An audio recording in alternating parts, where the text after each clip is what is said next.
Hey guys, it's Nick with the Iron Bow Fly Shop, and today I'm going to be talking to you guys about streamer fishing. And I think it's a really important topic to talk about just because I feel like a lot of people getting into fly fishing, or even a lot of people who have been fly fishing for a long time, find streamer fishing a little bit intimidating and kind of shy away from that side of fly fishing, where you can actually have a lot of fun and have a lot of success and get a lot more bigger fish with streamer fishing. So I just want to touch on a couple things. This is going to be super introductory and super basic knowledge just about streamer fishing, just to get you started. And I'm primarily going to be focusing on trout streamer fishing particularly.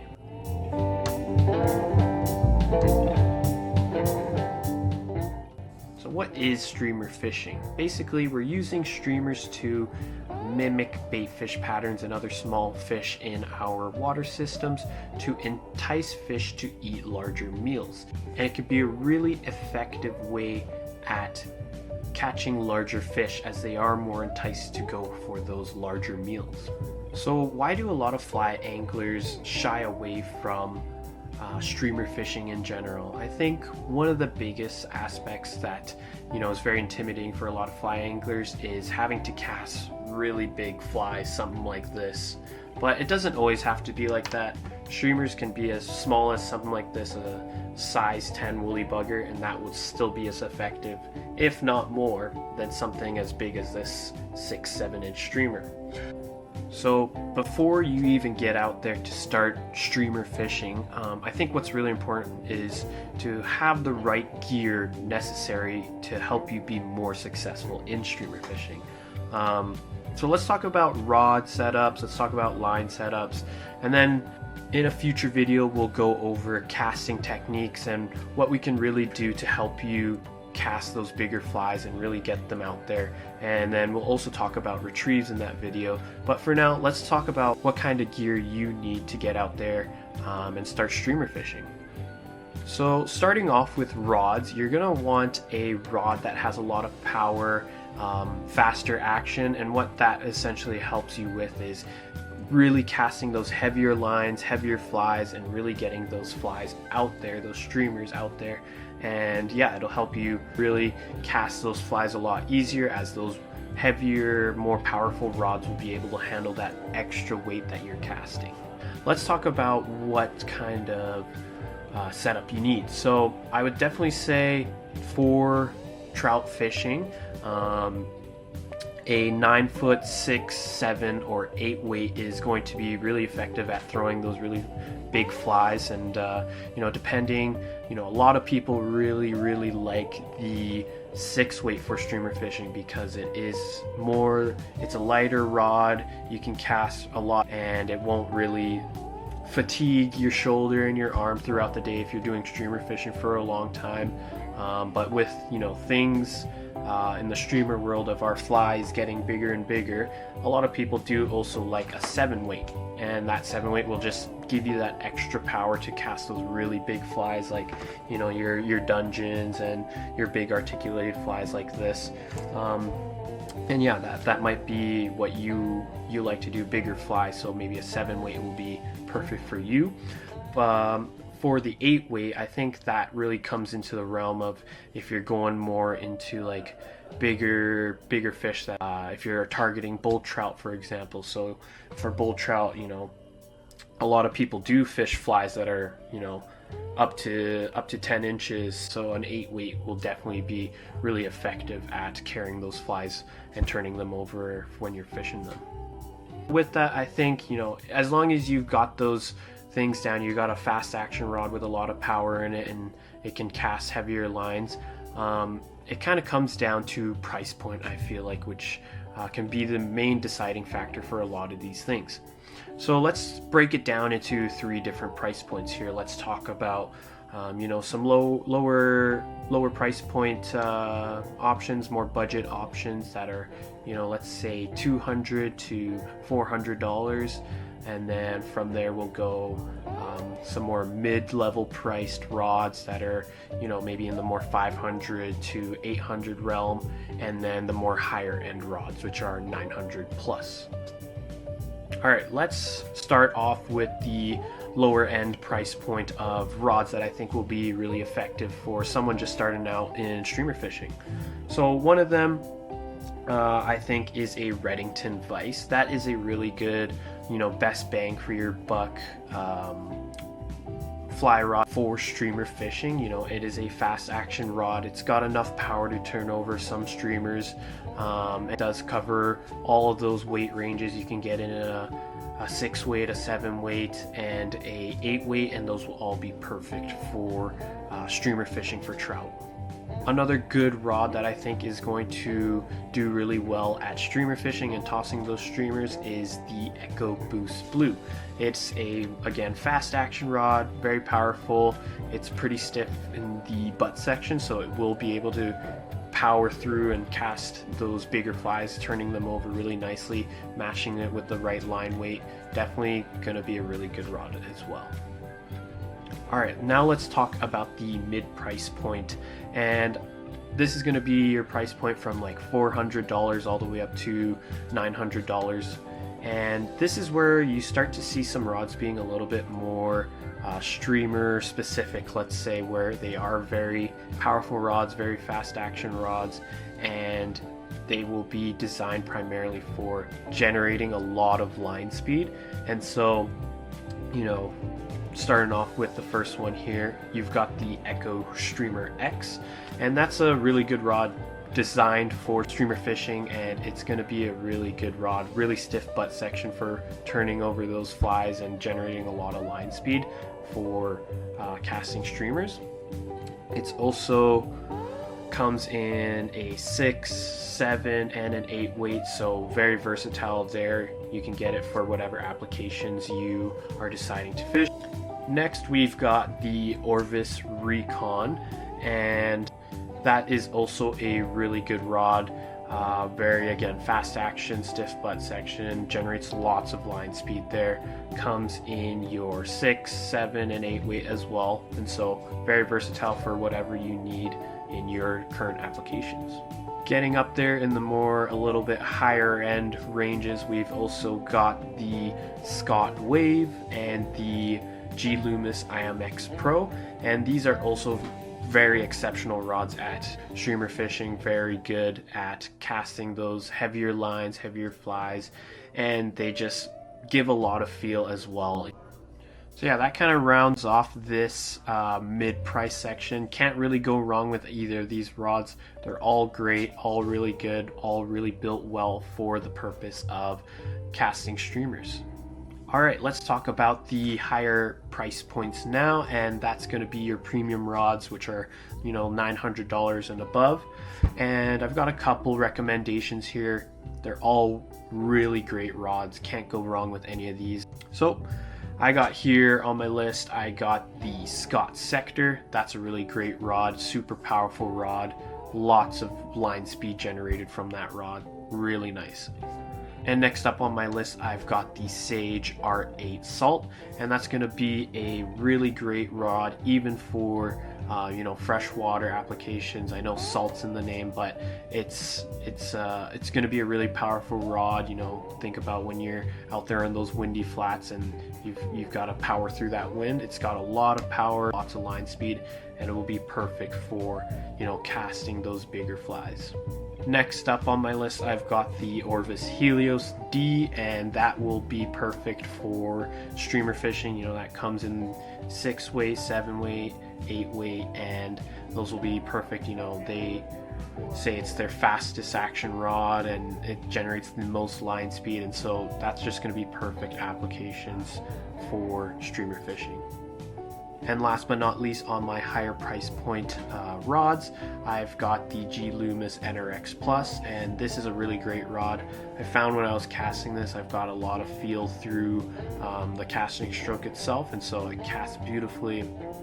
Again, it comes in 6, 7, 8 weight, and you're going to find that it does turn over those bigger flies really well.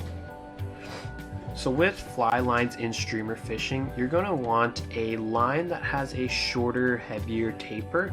And what that's going to do is it's going to really help you load those faster action rods and generate a lot of line speed, as well as turn over those really heavy flies. And that's just going to help you be a lot more successful in casting these really big flies and give you, a lot more confidence when streamer fishing. So there's 3 different options you can go with fly lines in streamer fishing. You can go and get a floating line, you can get a sink tip line, and you can get a full sinking line. There are a couple different variations in between that, but for the purpose of this video and trying not to bog you down with too much information, we're just going to break it into those 3 groups. And so which one would you need for your specific circumstances? So floating lines are going to be good if you're streamer fishing in, shallower water. Maybe it's the end of summer and water levels have dropped, and so you don't need to get down as deep necessarily. And so a floating line will be just fine. You can put some fluorocarbon there to have a little bit of subsurface sink there. But yeah, floating line, you're basically going to want this if you don't want to, or you don't need to get down deep and fish your streamers deeper. You just want to kind of fish them subsurface or in the first 2 feet of the water column. What about a sink tip? So sink tip, it's a floating line in the back, and then you've got about depending on the line, you've got like about 15 to 10 feet of sinking tip. And this is a line that you'll want to use if you do a lot of streamer fishing where you want to get your flies down deeper. You're using heavily weighted flies and you want to be more so in that middle to deep end of the water column fishing for those trout. And yeah, it's just going to be a really good line if you want to get your flies deeper below the water column. What about a sinking line? Why would you need a sinking fly line for streamer fishing? So you may want a sinking line for when you really want to get really deep on in the water column. You're fishing your streamer right along the bottom. That's when you cast out your streamer, you let your line sink and really get to that really bottom third of the water column, and that's where you're fishing your flies. I think that's where a full sinking line really comes in handy, is fishing really deep, maybe really slow. This might be in your rivers, those really deep lakey holes, or even in lakes themselves, lakes and ponds where you want to fish your streamer near the bottom. So I've got a couple recommendations here for floating lines, sinking tip lines, and full sink lines that I think you could use really well and really effectively for streamer fishing. And so let's start off with floating lines. So I've got here the Scientific Anglers Anadrೊ, and this has really good, this is going to be really good at turning over those bigger flies, heavier flies, everything like that. Another one that from a different brand there is the Airflow Power Taper. Same idea, you've got that more powerful taper, you've got that shorter, heavier taper to turn over bigger rigs, bigger flies, bigger streamers, everything like that. Another good option that I think is going to be really good is the Scientific Anglers MPX. I think that's going to be a good line, say if you are using more of a lightweight streamer setup. You want to do like a 6 weight and you're fishing floating line for streaming, and I think the MPX is going to be really good. It's a half line size heavy, so it's going to turn over those flies perfectly for you. Alright, and moving on to the sink tips. So I've got a couple options here as well. So I've got the Scientific Anglers Sonar Titan sink tip, and that's kind of their taper for turning over really heavy flies, big flies, streamers, everything like that. So this is going to be a really good sink tip if you want a sink tip line. And now another line that I recommend that's pretty good is the Airflow Streamer Max. Really good line for streamer fishing. It's built to, it's got that taper built specifically for streamer fishing, so it's gonna load your heavier rods and also turn over your bigger streamers really easily.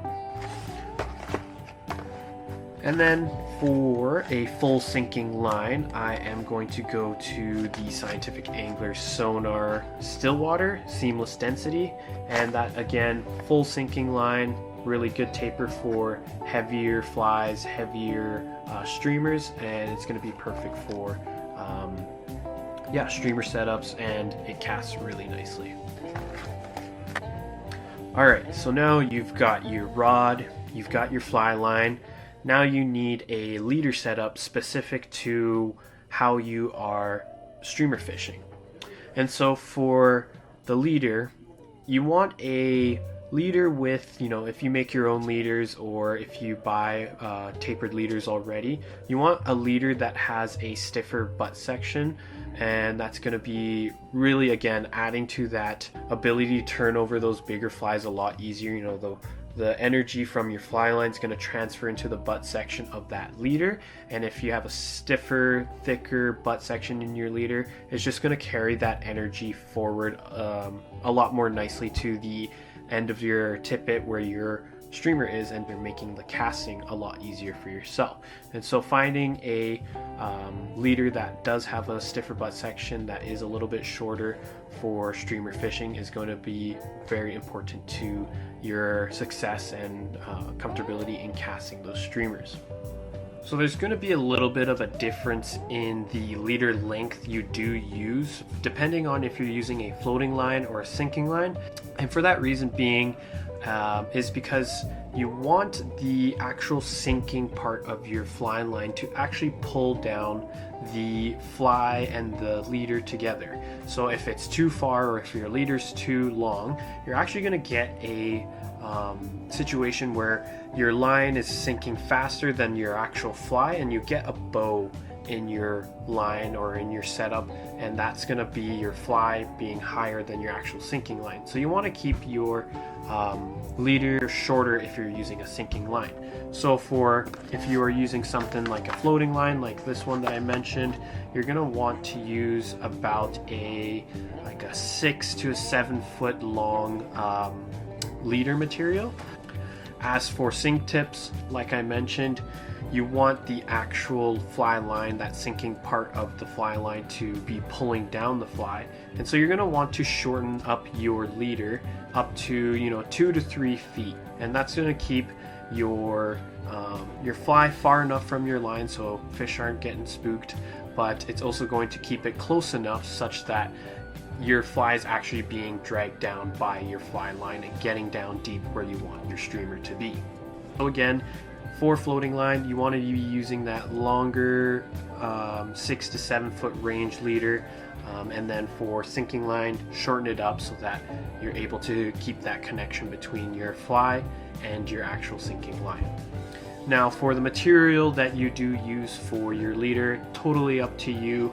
I think a lot of streamer anglers do prefer fluorocarbon just because of its abrasion resistance and its ability to sink a little bit better than mono, but that's totally up to you as long as you're using the right poundage, which in the 3x to 0x range, you're going to be pretty good there for your tippet.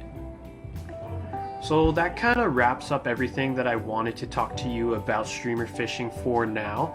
I did mention, in another video we are going to talk more about the casting, how to cast bigger fly lines, bigger streamers, bigger flies, everything like that. And then the actual retrieve of how you're stripping in your fly, trying to animate, a bait fish running away or a bait fish that's dying so that it will entice those strikes. But for now, yeah, definitely we talked about, what is streamer fishing and why it might be intimidating to get into, but you definitely should be getting into it because it's so much fun. It's probably one of my favorite styles of fly fishing. And then we talked about some setups, right? We talked about what kind of rods you need. It needs to be a faster action rod with a lot of power in the butt section to actually be able to turn over those bigger flies and heavier fly lines. And then with that, you need to match it with a good fly line, whether you're using floating, sink tip, or a full sinking line. That's when you're gonna want to find a fly line that has a shorter taper, that's a little bit heavier to really load your rod, load your heavier rods, and also turn over those heavier flies. And then leaders, keep it relatively short. We're not using 9-foot leaders like you normally would. You're keeping it in that 2 to 6 foot range there, just to make sure that your flies are in the zone that you want them to be. So that basically wraps it up today, guys. I really hope this information helped you out, and I really hope you guys get out there and get really fired up for this season for streamer fishing, because right around runoff time, a lot of those fish do get pushed out to the banks, and that's like a perfect place to target those banks where those fish are sitting and rip a streamer through that. That's a really effective way of catching bigger fish in the springtime during runoff.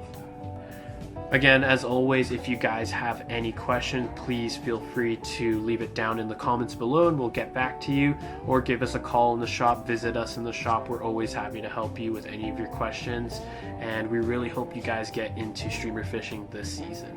Thanks again for watching, and we'll catch you on the next video.